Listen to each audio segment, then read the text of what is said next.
She believes success is a result of perseverance, passion, and partnership. With this agenda, she supports others in developing the potential. She is highly skilled and qualified manager who currently leads first Polish consulting company in Croatia that offers financial, legal, and financial support, especially in the field of EU funds. Ladies and gentlemen, boys and girls, put your hands together to welcome this strong, spirited, beautiful woman, Natalia Zielinska.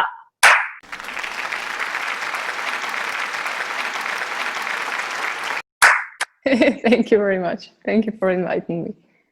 Thank you so much for joining us, Natalia. We truly appreciate it. And we have so many questions for you, but considering your schedule and time, we have just listed down a couple of questions for you, which I hope would be very useful for our viewers who are watching it. So starting off my conversation with my first question. So as I have just stated in the introduction, that you are leading first Polish consulting company in Croatia, which is offering financial, legal, and financial support, especially in the field of EU funds. So how do you look at all these achievements being a woman, and how did it all begin in your life? Okay, so I don't really find it's any particular achievement, because once when you start your career, at least me, when I started my career, I was just, just solving the problems one by one. So I didn't have any kind of, the general idea of what I want to become. I was just working to do my best. And this by accident actually brought me here in Croatia when I'm managing this company. And right now I'm very happy with that. But as I've told you at the very beginning, when I was in Poland and I was studying, I wanted to apply for law studies, but I didn't achieve that because of my results in this high school. So I had to pick up any other degree. So just to wait this 1 year. So I just choose the Croatian language, which was crazy for me. I have no idea where is Croatia. I had no idea what's going on in Croatia right now. Oh, really? I was like, okay, yeah, really. I was completely ignorant. I was completely ignorant at the very moment. But I was like, okay, it's nice language, Slavic language. So I would just use this 1 year to find something more about it. And during this first year of Croatian studies, I realized that I'm not really interested in literature and culture. I'm very interested in political processes are taking place in Croatia right now. And then after this 1 year, I went to another degree, and was European studies. So I just mixed these two degrees. Like for the first time, for one hand, I was learning Croatian. For the other hand, I was learning the process of Europeanization. So how European integration affects some political structures in Croatia. So then I started to work in EU funds, because EU funds is one of the tools how European Union actually develops some countries that are members of European Union. And I just started, when you're studying something, you find some opportunity to learn it in practice. So I started to volunteer in some NGOs just to have the opportunity to write an EU project, to manage your project. And step by step, in one moment, I came here to Zagreb for one exchange as an exchange student. So I met lots of people, and I just step by step I developed some networking. And then I then was the crucial moment I met my husband. So so in the end it was like, okay, after all, I know this Croatian language. I have some experience in EU funds. I have my lab here in Croatia. So why not moving to Croatia and starting here at company? And this company is also, it wasn't something I knew at the very beginning. Like, yes, now I will come to Croatia and establish a company. I was actually on the university at the very moment, and I was working on my PhD. But then my business partner from Poland called me and said, Croatia is this moment when they are developing the EU funds, and you have significant experience in here. So let's make a company here together. So I was like, why not? I was pregnant that moment, so this is a good opportunity. I don't have to look for a job. I can make my own job. But after 6 months of developing the company, finding the partners, clients, actually encouraging people for using EU funds, because here people were very disappointed with administrative public sector, so they treat me like some kind of liar. Like, no, you lied to us just to make money, and we won't get any grant. Because that was their experience, unfortunately. But then I was working hard to encourage them to show what is the EU funds, how does it works, and that is a quite transparent process, and it's no way I can distrust you. And after the 6 months, my Polish partner said, okay, sorry, Natalia, but it's not developing as fast as we expected. So we have to leave now. Okay. So feel free to do whatever you want with your life. So I was like, okay, what can I do? I have no money. I have just these few clients. And this little girl, I just gave a birth to. And I was like, okay, if I started already, I will finish it because there's no other way. So I was just continuing with this talking and making meetings and making this project. And if you succeed with one project, then another 2 clients will come to you. So if you succeed with 3 projects, then 6 clients will come. Right. So this is just the process. When they called in 2018, a Polish company another Polish company called me, if you want to be the director, the CEO of the company. I was like, why not? Actually, I'm just mixing my experience, my projects and your projects. Right. So I'm running this company like 2.5 years and just expanding and developing this business. Wow, wonderful. I think life is full of surprises and coincidences. You never know what is there. Like you just started off your journey by just struggling with a different language, and then somehow you met your husband also here, then you made your career in this country. It's amazing. So tell me one thing. Your first EU consultancy company you established in a small rural town, and 3 years of experience in supporting SME from rural areas, I believe. This is what I have read. So please let us know more about it. Okay, this is what I'm always saying, that being a project manager is turning disadvantages into advantages. It's what everything. This is what projects are. So when you just see some obstacle, just don't think about it like an obstacle, but ask yourself why something is going on like this, and how can you change it. Yes. So this was the same with this rural area, because when I came here, so I came to Croatia, this Ogulin. Ogulin is it's a village. It's like 10,000 of people living in here. And in the contrary, I used to live in the huge, huge cities like Wrocław and Poznań and so on. I used to study in Brussels. I used to live in London. I was always working and traveling in huge places. And I came here in this little mountain village. And I started this EU fund story, and everybody said, like, what are you doing? There's no one in here is interested, because everything what is happening especially in the business sector, is happening in Zagreb or in Rijeka, like the biggest cities. So this small city is somewhere like in between. So it's like no one is offering anything here. I was like, people are not using the opportunity because no one is offering it. Maybe if I will offer it, I will just. I'll find the opportunity to grow my business, and that's actually the case. So the funny thing was that there was no company dealing with these small micro enterprises from rural areas. So actually they were like, they were very glad that they had me here in this little small city, like here, like 200 meters from the companies, and they could come to me, they could talk to me, they could meet me in person. I was one of them. I was one of their people, someone who lived in the same city.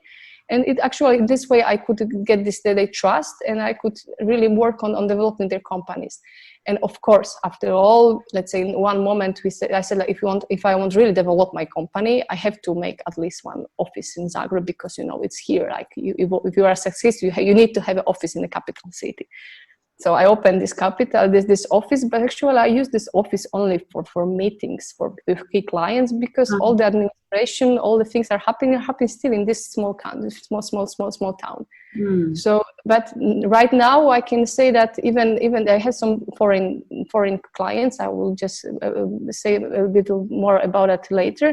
So I've got the clients from Poland, from Germany, from Switzerland, and they are coming to Croatia to discuss some projects. I always. You can come to Zagreb, but then you've got the traffic, you've got the this and that, or you can come to Ogulin. It's only 45 minutes from Zagreb. There's a great restaurant here. You can find the parking without any problem, and in the meantime, you can enjoy the nature and the food and so on. And they're always like, of course I'll come to Oguli. Why should I come to another city? I'm sick of cities already. Yeah. So yeah, people just started to recognize this as a good opportunity, as I saw it as an opportunity. So I just and just continuing to this with this thought with my clients. Right. And this is how it developed. But especially because we are talking about women entrepreneurship. Yeah. Because when you are becoming a mom, it's very important that you have this working condition which fits your duties as a mom. And I've got 2 little kids right now, so I've got the kindergarten like 5 minutes from here. I've got a hospital 7 minutes from here. So in every moment my kids needs me, I'm here at the disposal. Which is not the case if I would be, let's say, in Zagreb every day from 8 to 5 p.m. Right. So this is something is very, very important, this life-working balance. And I think that with my experience, I brought some change into the mentality in here, that people recognize this, like that's not that a bad idea if I could at least, make some work from Ogulin company in Zagreb. And actually coronavirus, all this lockdown and the thing that people are started working online actually proved my concept, because everybody now is working from home. Right. And I think for few people, it is some sort of blessing in disguise too, working from home, especially for, women, it's a double-edged sword, I would say that, because few women are enjoying, being close to their kids. At the same time, they have to juggle a lot between their domestic life and their professional life, because they cannot draw any line that this is when my professional life starts and this is when my domestic life starts. So this is quite challenging, very, very challenging. That's why I'm having my office not in at my home, even though my home is like I told you 5 minutes from here. My office is here because I can the way I can organize myself better. Right. Because let's say when there was this lockdown, I was forced. I had the corona as well, so I was I placed for 14 days at home with my kids. So it was hard to manage a company with their kids, but okay, I had some previous experience that was easier for me. But anyway, so it doesn't mean that you have to work from home but being with the kids all the time, but at least to be close to them, and that's very important. That's very good. Right. True. And since we have been talking about female women empowerment and female entrepreneurship, so there's no doubt that female entrepreneurs represent the fastest growing category of entrepreneurship worldwide. However, it is largely seen, like we have been just discussing, that women are motivated to choose an entrepreneurial career for different reasons, which are most of the time different from men. Men come in entrepreneurship for different reasons, and women come. There are so many hundred of reasons why a woman becomes entrepreneur. What is your take on it? I think the problem is more with us, like a female, than with men, because the first problem is when we are growing up, and everybody said that girls have to be obedient, girls have to follow the rules, girls to be there, girl need to be like this and that. Yeah, be a good girl. Yeah, and boys, boys will be boys. It's always like that. Yeah. So no, it's not the case. Girls will be girls. So only in the very beginning, I always when I see on my childhood, my mom is a very strong woman, but she used to say like, okay, Natalia, calm down, adapt, because she was, she used to say that not because she was, she wasn't thinking that I'm good enough, but she didn't want me to be hurt by the society. So it's better like adapt and you will be accepted. So you won't be, no one will hurt you. But the funny thing is that they will hurt you, because you will always adapt, and you will in that way lose yourself, your personality, your ambitions. So now I know it, and I know also what triggered her. So now when I have my daughters, I'm always trying to encourage them, like always think opposite. Like if there's somebody is telling you that this is the way it is, always ask why, because why I should follow this rule? Why is this the way it is? This is something we don't learn girls at all. Right. That's why girls, this is something in entrepreneurship which is very important. And also, when it comes to pain, it's like we are saying that no, pain is bad when you I mean, pain like also not only physical, but also when you fail something. It's like, you know, some emotional trauma. Yeah, you will be don't be so emotional. Don't cry, be a cry baby. You know, and guys always like and encourage boys to how to say to overcome this obstacle, to overcome the problem. When the girls like, okay, you are emotional, it's your PMS, it's okay. But this is very important in entrepreneurship, because in entrepreneurship is always up and downs. So if you are a girl and somebody told you that when it's bad and you have to sit down and cry, and it's okay to cry, and, you know, think about how bad it was, it's a very good bad message for her, because you have to learn, like, okay, you went wrong, you made a mistake, it hurts, okay, you have to follow. I mean, you have to continue, and that's it. This is something we teach boys. This is something we do not teach girls, and this is also this have a huge impact as a woman in entrepreneurship. And of course, you know, there is also, I mean, I assume it's like in India also, believe me, even in European Union, even in Europe in 21st century, right now I'm living in a small village, I had huge difference in the approach when I was living and working in Poland, when everybody would encourage me, like, okay, you can do whatever you want, doesn't matter if you're a girl or boy or woman or man. Here in this village, like till today, people often ask me, like, what is your husband thinking? What does your husband think about the fact that you are traveling to Zagreb by car by yourself? It's like, yes, your identity is defined by your husband. Yeah, always. Like, does he approves that? Like what? I'm not a cow. He doesn't approve me anything. This is my decision. Of course, he's supportive. This is why he's my husband, because he's supportive.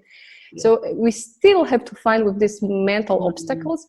But I told you, I know lots of women that say, like, you know, this is a man's world. It's very hard to achieve when you are a female. But at the same time, they have the male kids, and they teach them the same things, or the female kids, and the same things. So it's okay to admit that it's not this. I mean, it's hard to be an entrepreneur and a female, and we've got different trigger and different opportunities. But it's very important to start working on it, I know, with your kids. Right. So apart from these social gender stereotypical reasons, what other reason do you feel which hold back female entrepreneurs to come into this field, to get into entrepreneurship? The only reliable reason to start making a business is, I want to make money. And this is something we have to admit, because usually people are, I don't know what is in your culture, but in our culture, especially when you're a woman, it's like they're ashamed of saying that I'm earning money. So, but this is something, what is absolutely clear. I started a business to make money. Okay, I can spend my money on, I don't know, on my kids, on my friends, on whatever, on the cars, it doesn't matter. But the point is to earn the money. If you are making a business, if you're entrepreneurs, and somebody, client is coming to you and ask, okay, how much it costs? And you can't really say, you know, I don't know.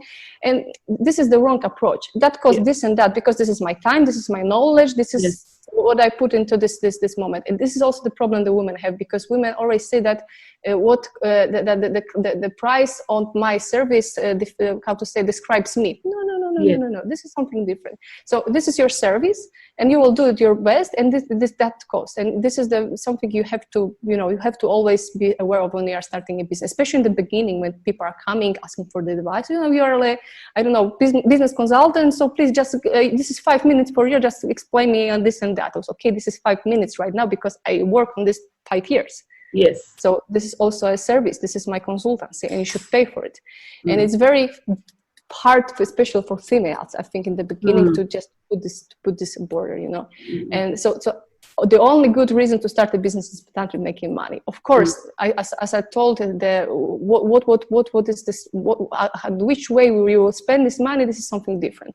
Moreover, I think that for females, entrepreneurships sometimes shows as a good opportunity, while in the moment they became mothers, because, as I said, the entrepreneurship gives you some kind of flexibility, even though it can be tricky. Because I know people who used to say, I want to be an entrepreneur because I want to work on my conditions, and then you got the clients, and in the one moment you're working on your clients' conditions, because you depends on them.